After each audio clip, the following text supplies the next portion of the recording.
사도신경으로 우리의 신앙을 고백하겠습니다.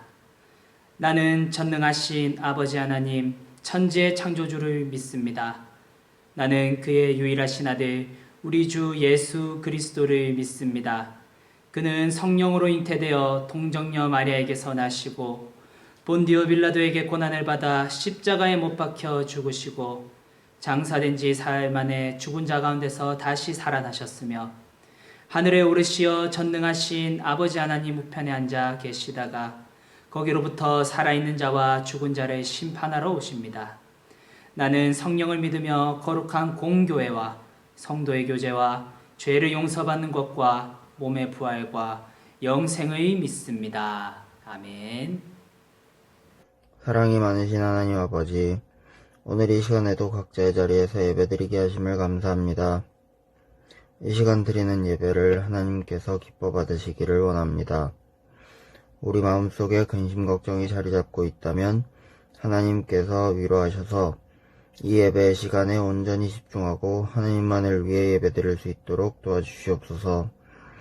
하나님 아버지, 우리가 이 자리에 예배드리기 위해 나왔지만 여전히 말과 생각 그리고 행동으로 죄를 지으며 살고 있음을 고백하고 회개하기를 원합니다. 아버지, 저희의 죄를 용서하여 주시옵소서.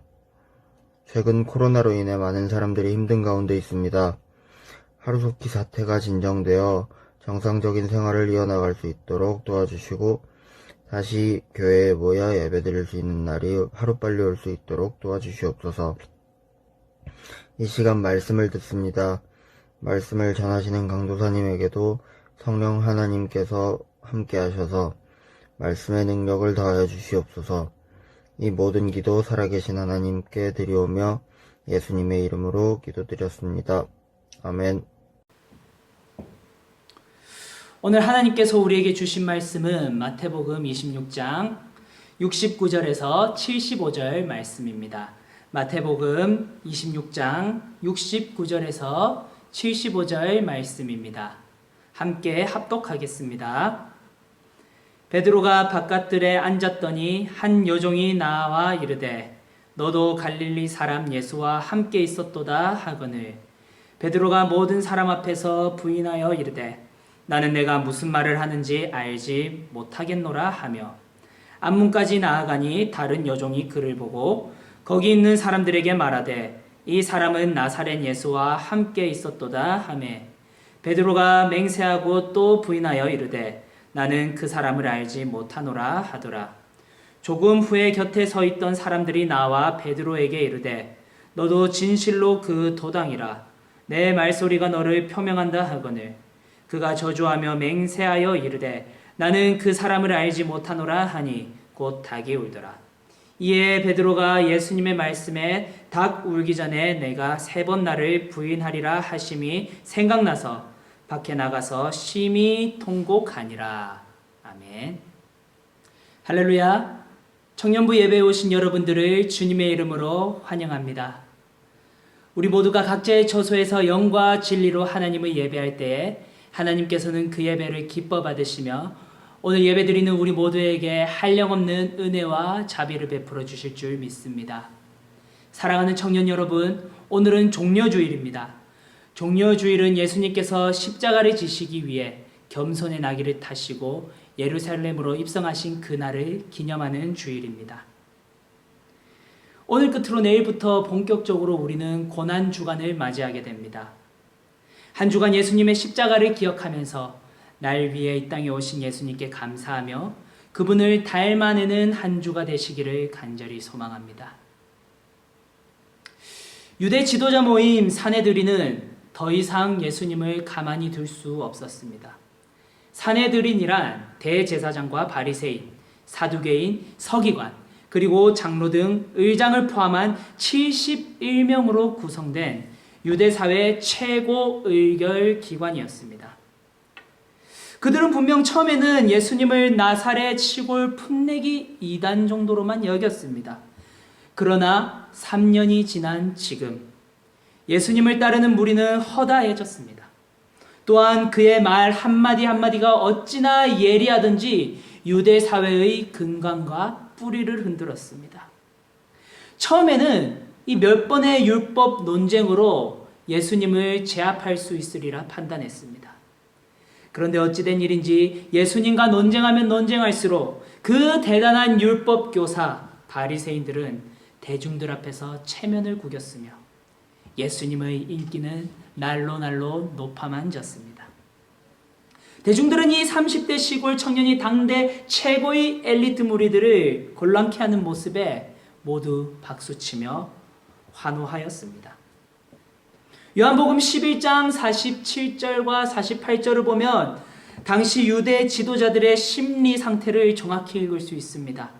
이에 대제사장들과 바리새인들이 공회를 모으고 이르되 이 사람이 많은 표적을 행하니 우리가 어떻게 하겠느냐? 만일 그를 그 이대로 두면 모든 사람이 그를 믿을 것이요 그리고 로마인들이 와서 우리 땅과 민족을 빼앗아 가리라 하니.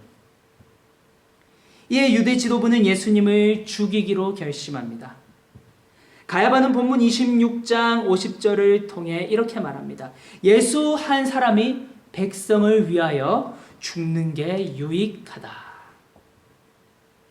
그렇게 가야바는 예수 체포작전을 모의하고 예수님의 제자 유다를 은 30세겔로 포섭하여 예수를 체포할 최적의 타이밍을 논의합니다. 은 30세겔은 오늘날로 환산하면 1200만 원 상당입니다. 이는 당시 노예거래의 표준 가격이죠. 유다에게 여러분 예수님의 가치는 딱 이 정도였던 것 같습니다. 유다는 살아계신 메시아를 몸소 경험했지만 그는 단돈 1200만 원으로 예수님을 팔아버렸습니다. 사랑하는 여러분, 저는 오늘 이야기에 들어가면서 여러분들께 꼭 한번 묻고 싶은 질문이 있습니다. 여러분들께 예수님은 얼마입니까? 여러분들께 예수님은 어떠한 의미와 가치를 지니시는 분이십니까? 여러분, 오늘 이 질문을 피하지 마시고 꼭 그 해답을 얻어가시는 복된 주일이 되시기를 간절히 소망합니다. 예수님은 제자들과 최후의 만찬을 가지신 후 습관에 따라 겟세마네 동산에서 기도를 하십니다. 거기서 예수님은 땀방울이 핏방울이 되도록 열심히 기도하시죠. 기도가 끝난 후 제사장 가야바가 보낸 무리들이 예수님을 둘러싸기 시작합니다. 그리고 저기 멀리 어둠 속에서 익숙한 얼굴이 걸어들어옵니다. 바로 유다입니다. 유다는 예수님께 입맞춤으로 무리에게 예수님이 누구인지 알려줍니다. 무리 중 한 명이 예수님을 체포하려 들자 이 성질 급한 베드로가 그자의 귀를 단칼에 베어 버립니다. 그러자 예수님은 그런 베드로를 책망하시죠. 그리고 이렇게 말씀하십니다. 칼로 흥한 자는 칼로 망하느니라. 그렇게 베드로에게 권면하신 예수님은 순순히 무리들에게 체포되어 가십니다. 이 모습에 제자들은 극심한 혼란을 겪습니다. 자신들이 경험하는 예수님이라면 이런 상황을 충분히 통제하고도 남는 분이시기 때문입니다. 제자들이 겪은 예수님은 그런 모습이지 않습니까? 예수님께서는 이런 상황을 충분히 통제하실 수 있는 그런 능력, 예수님께는 충분히 있지 않습니까? 그런데 왜 예수님은 마치 도살장에 끌려가는 양처럼 아무런 힘도 능력도 없어 보입니까? 제자들이 보기에는 예수님의 모습은 유대 사회를 변혁할 혁명가가 아니라 당장 죽임당할 영목군에 불과했습니다. 이에 심히 근심한 제자들은 예수님을 버리고 도망가 버립니다. 그러나 베드로는 이 사실을 받아들일 수 없습니다. 우리가 잘 알듯이 다른 제자들은 모두 예수님을 떠나더라도 베드로는 정말 예수님을 사랑했습니다. 정말 베드로는 예수님께 모든 것을 베팅했던 제자 아닙니까? 그래서 베드로는 예수님을 쉽사리 떠날 수 없었습니다. 그리고 얼마 전에 자신이 뱉은 말도 있지 않습니까? 마태복음 26장 33절을 보면 이렇게 말하죠. 주님, 모두가 주님을 버릴지라도 나는 결코 주님을 버리지 않겠습니다. 이처럼 베드로는 복잡한 심정으로 예수님의 뒤를 밟습니다. 58절은 그런 베드로의 모습을 이렇게 묘사하죠. 베드로가 멀찍이 예수를 따라 대제사장 집들에까지 가서 그 결말을 보려고 안에 들어가 하인들과 함께 앉아 있더라. 여러분, 우리는 여기서 멀찍이라는 표현에 주목해야 합니다. 베드로는 의도적으로 예수님과 간격을 두며 멀찍이 예수님의 뒤를 쫓습니다. 따라갈 것이면 바짝 따라붙을 것이지 왜 멀찍이 떨어져 예수님을 따라갑니까? 요한복음 18장 15절과 16절은 또 다른 시각으로 예수님과 베드로의 이 간격을 묘사합니다. 시몬 베드로와 또 다른 제자 한 사람이 예수를 따르니 이 제자는 대제사장과 아는 사람이라. 예수와 함께 대제사장의 집에 뜰에 들어가려고 베드로는 문 밖에 서 있는지라. 여러분, 베드로는 예수님을 따라갔지만 차마 가야바의 집까지는 들어갈 수 없었습니다. 지금 베드로와 예수님은 문 하나의 간격을 두고 서로 갈라서 있습니다. 그렇다면 베드로는 왜 가야바의 집에 들어가지 못합니까? 두려웠기 때문이죠. 베드로가 예수님과 간격을 둔 이유는 그곳에 예수님과 함께 포함되어 버리면 자신도 똑같은 결말을 맞이할 것이기 때문입니다. 여러분, 베드로가 누굽니까? 예수님과 3년 동안 동거동락한 그이지 않습니까? 그런데 베드로는 아직도 여전히 주님께 완전히 포함되지 못한 모습을 우리는 목격합니다. 적당히 주님과 간격을 두고 적당히 주님을 멀리하며 주님이 나에게 피해를 줄 것 같으면 언제든지 주님을 버릴 준비. 이것이 바로 베드로의 영적 현주소였습니다. 하지만 우리가 기억해야 할 것은 우리 또한 베드로와 동일할 때가 많다는 사실입니다. 우리 역시도 예수님이 힘있고 능력이 넘칠 때는 주님 옆에 꼭 붙어가지고 주님의 능력을 누리지만 예수님이 자신이 원하는 대로 움직여주지 아니하고 자신이 그리는 예수님의 모습이 아니라면 언제 그랬냐는 듯이 예수님과 멀찍이 떨어져 예수님과는 전혀 상관없는 사람으로 돌변하는 이 카멜레온과도 같은 신앙. 이러한 신앙이 우리 신앙의 현 주소가 아닌지 오늘 이 시간 살펴보시기 바랍니다. 그러나 베드로는 이러한 베드로와는 대조적으로 우리 예수님은 인류의 모든 죄를 담당하시기 위해 혹독한 신문을 버티십니다. 거짓 증인들은 예수님이 성전 파괴를 도모했다고 증언합니다. 당시 로마법상 성전 파괴죄는 중형, 사형에 처해지는 아주 중죄였습니다. 그러나 이는 예수님을 죽이기 위한 중상모략에 불과했습니다. 마태복음 24장을 살펴보면 예수님은 성전 파괴가 아닌 성전 완성을 주장하셨기 때문입니다. 여러분, 재밌는 것은 우리는 지금 율법을 최선두에서 지켜야 할 율법 교사, 유대 지도자들이 최선두에 서서 거짓 증언하지 말라는 거룩한 구계명을 어기는 모순을 발견합니다. 그런데 우리 예수님은 아무런 항변을 이들에게 하지 않습니다. 예수님은 침묵을 유지하십니다. 이에 답답했던 가야바는 좀 더 단도직입적으로 예수님을 신문하기 시작합니다. 그러면 네가 하나님의 아들 그리스도인인지 우리에게 말해라. 첫 번째 신문과는 달리 이 두 번째 신문에 예수님이 입을 여십니다. 그 이유는 자신의 본질에 관한 질문이었기 때문입니다. 예수님은 64절에서 뭐라고 대답하십니까? 바로 자신을 인자라고 칭하십니다. 인자란 하나님의 신적 대리자라는 뜻입니다. 하나님 우편에 앉아 하나님과 동등한 권한을 가진 자리를 뜻합니다.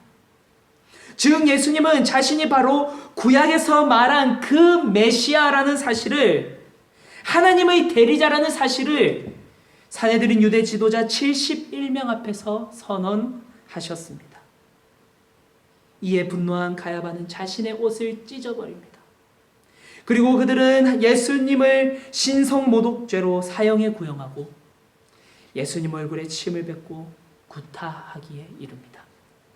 그렇다면 예수님은 왜 가야바의 유도 신문에 자신이 죽을 수밖에 없는 대답을 하셨습니까?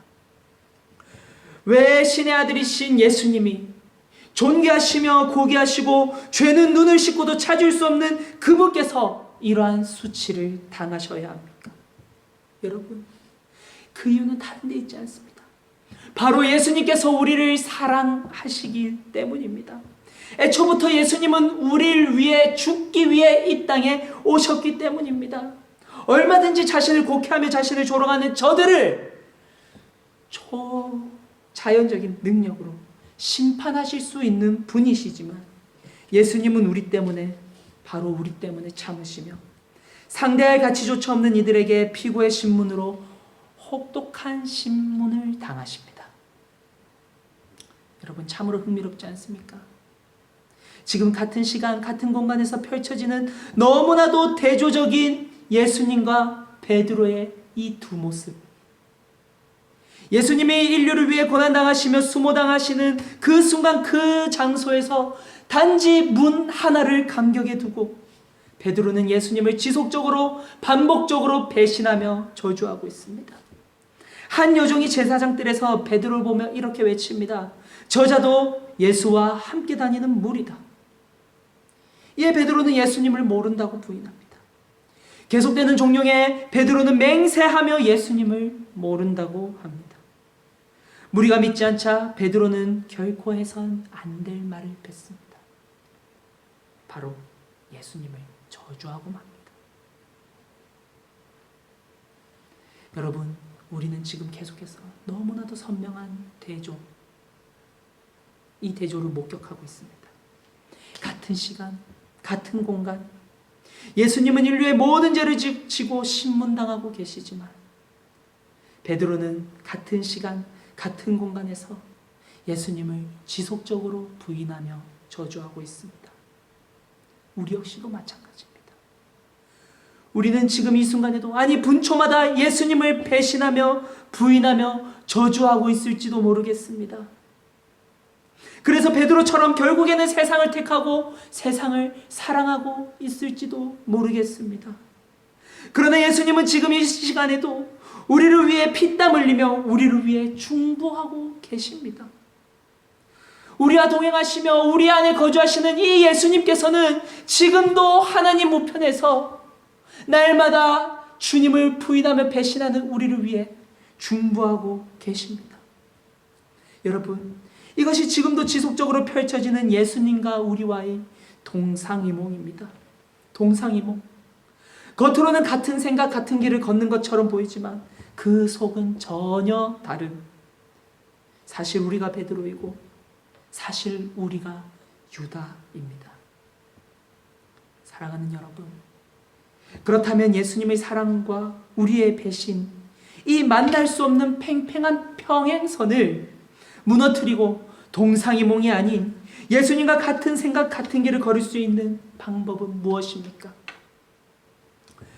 우리는 여기서 유다와 베드로의 차이점을 발견하게 됩니다. 유다도 배신했고 베드로도 배신했습니다. 그러나 이들의 결말은 천지 차이입니다.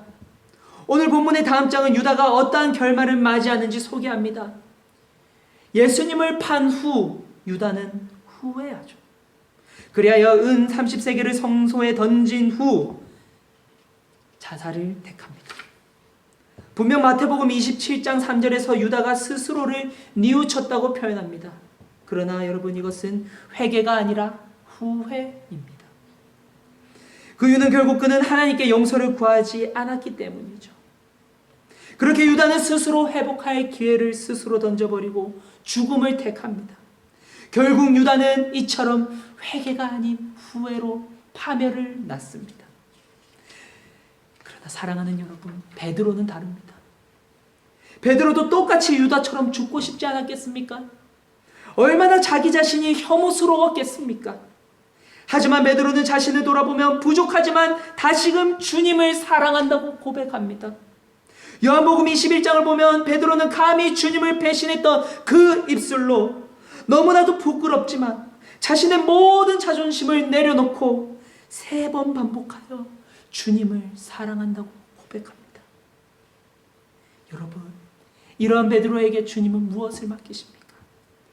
이러한 베드로에게 우리 주님은 무엇을 위탁하십니까? 바로 교회를 맡기십니다. 주님은 연약한 베드로의 고백 위에 바로 초대교회를 설립하시고 하나님의 나라를 세워 나가십니다. 사랑하는 여러분, 유다와 베드로의 차이점이 무엇입니까? 그들은 똑같이 예수님 공생의 3년 동안 함께 먹고 자며 뒹굴었던 같은 예수님의 제자였습니다. 그런데 이 둘의 차이점은 유다는 후회하여 파멸을 낳았고 베드로는 회개하여 생명을 낳았다는 점입니다. 베드로는 유다와 똑같이 실패하고 똑같이 좌절했지만 끝까지 주님을 사랑하고 주님께 매달리니 주님께서 그를 초대교회의 설립자로 세우시는 놀라운 은혜를 경험합니다. 여러분, 우리도 베드로와 유다처럼 똑같이 실패하고 똑같이 배신하고 똑같이 넘어질 때도 너무나도 많습니다. 심지어 유다처럼 눈앞에 당장 보이는 이익과 물질에 눈이 멀어 예수님을 팔아버릴 때도 있습니다. 그러나 인자하시며 자비하신 우리 주님은 우리가 베드로처럼 다시 돌이켜 예 주님, 내가 주님을 사랑하겠습니다, 내가 주님을 다시 한번 따라보겠습니다 라고 고백할 때 주님은 우리에게 다시 기회를 주시며 다시금 주님의 아름다운 교회를 우리에게 맡겨주십니다. 그렇습니다. 베드로는 후회 아닌 회개로 생명을 낳았습니다. 여러분들도 오늘 당장 여러분들의 지속적이고 반복적인 죄를 주님 앞에 고하며 주님 앞에 회개로 생명을 탄생시키시길 간절히 소망합니다. 사랑하는 청년부 여러분, 교회는 모두 부족한 무리들이 모인 그런 공동체입니다. 여기 앉아 계신 우리 모두도 예수님의 제자라고 하기에 너무나도 흠이 많고 부족한 존재들입니다. 그러나 주님은 우리를 절대 포기하지 않으십니다. 절대적으로 사랑해 주십니다. 우리는 부족하여 넘어지지만 주님을 사랑한다고 우리가 고백한다면 주님은 끝까지 우리를 기다려 주시며 이런 우리에게 교회와 세상을 맡겨 주십니다. 오늘 이러한 주님이 여러분들께 찾아오셨습니다. 이러한 주님께 베드로처럼 사랑한다고 고백하여 넘어진 그곳에서 베드로처럼 다시 일어나 교회를 살리고 세상을 고치는 사랑하는 모든 주님의 청년 여러분들이 되시기를 주님의 이름으로 간절히 소망합니다. 우리 시간 함께 말씀을 부여잡고 기도하며 나아가도록 하겠습니다. 첫 번째로 우리 이렇게 기도했으면 좋겠습니다. 우리의 신앙, 우리의 삶이 동상이몽이 아닌 예수님과 같은 생각, 같은 뜻을 품어 주님께서 주신 말씀대로 살아가는 우리 모두가 되게 해달라고 첫 번째로 기도했으면 좋겠습니다. 두 번째로 한 주간 지금도 지속적으로 우리를 위해 중보하고 계시는 예수님을 생각하며 또한 우리를 위해 고초당하신 예수님의 고난을 기억하며 이번 한 주도 주님께 감사하며 주님의 말씀 따라 살아가는 우리 모두가 되게 해달라고 이 시간 함께 주여 한번 부르짖으며 통성으로 함께 기도하며 나아가도록 하겠습니다. 주여, 하나님 아버지, 우리의 신앙이, 우리의 삶이 동상이몽이 아닌 예수님과 같은 뜻, 같은 생각으로 함께 살아가기 원합니다. 하나님 아버지, 우리가 날마다 배신하며 베드로처럼 주님을 부인하지만 주님께서는 끝까지 우리를 중보하시며 우리를 위해 신문당하시며 우리를 중보하고 계십니다. 하나님, 그런 주님을 우리가 기억하면서 주님께 우리의 모든 생각과 마음의 주파수를 맞추어 주님 뜻대로 살아가는 사랑하는 우리 모든 청년들이 될 수 있도록 주님 우리와 함께하여 주시옵소서. 하나님 아버지, 이제부터 시작되는 고난주간에 하나님 아버지 주님의 고난, 주님의 그 아픈 육신을 기억하면서 하나님 아버지 감사의 마음이 회복되기 원합니다. 주님께서 우리를 위해 이 땅에 오셨습니다. 하나님, 우리도 함께 주님의 고난에 동참하며 주님의 생각, 주님의 마음, 주님의 뜻을 얻어 주님께서 기뻐하시는 삶을 살 수 있는 우리 모든 성안의 청년들이 될 수 있도록 주님께서 함께하여 주시옵소서. 하나님 아버지, 우리 가슴에 깊이 십자가를 새기게 하시고 십자가가 밝혀주는 그 길 따라 걸어가는 우리가 되게 도와주시옵소서. 우리와 함께하여 주시옵소서. 사랑과 은혜가 풍성하신 하나님 아버지, 오늘 우리가 말씀을 들었습니다. 하나님, 우리는 겉보기에는 항상 주님을 잘 따르고 주님의 생각대로 움직이며 주님을 마음껏 기뻐할 것처럼 살아갑니다. 하지만 하나님 아버지, 우리의 속은 전혀 다를 때가 많습니다. 지속적으로 주님을 부인하며 지속적으로 주님을 저주할 때가 많습니다. 동상이몽에서 벗어나 하나님, 우리가 주님의 뜻, 주님의 생각대로 살아갈 수 있도록 은혜를 베풀어 주시옵소서. 하나님, 한 주간 주님의 고난을 기억하길 간절히 소망합니다. 하나님, 우리가 하루하루를 살아갈 때마다 분초마다 주님이 우리와 함께 하심을 기억하며 또한 주님이 우리 위해 고난 당하심을 기억하며 주님께 감사하며 그 구원의 감격의 은혜로 주님을 찬양하며 살아갈 수 있는 우리 모두가 될 수 있도록 도와주시옵소서. 하나님 아버지, 코로나 사태로 우리가 각각 떨어져서 오늘 각자의 처소에서 하나님께 예배를 드렸습니다. 예배를 기뻐 받아주시고 하나님 아버지, 코로나 사태가 우리에게 영적 태만의 기회가 아닌 삶의 예배, 삶의 자리에서의 그 성전이 다시 회복되는 그런 절호의 기회로 삼을 수 있도록 우리와 함께 하여 주시옵소서. 감사합니다. 살아계신 예수 그리스도 이름으로 기도드리옵나이다. 아멘. 주기도문으로 오늘의 모임을 마치도록 하겠습니다. 함께 고백합니다. 하늘에 계신 우리 아버지여, 이름이 거룩히 여김을 받으시오며 나라가 임하시오며 뜻이 하늘에서 이루어진 것 같이 땅에서도 이루어지이다. 오늘 우리에게 일용할 양식을 주시옵고 우리가 우리에게 죄 지은 자를 사하여 준 것 같이 우리 죄를 사하여 주시옵고 우리를 시험에 들게 하지 마시옵고 다만 악에서 구하시옵소서. 나라와 권세와 영광이 아버지께 영원히 있사옵나이다. 아멘.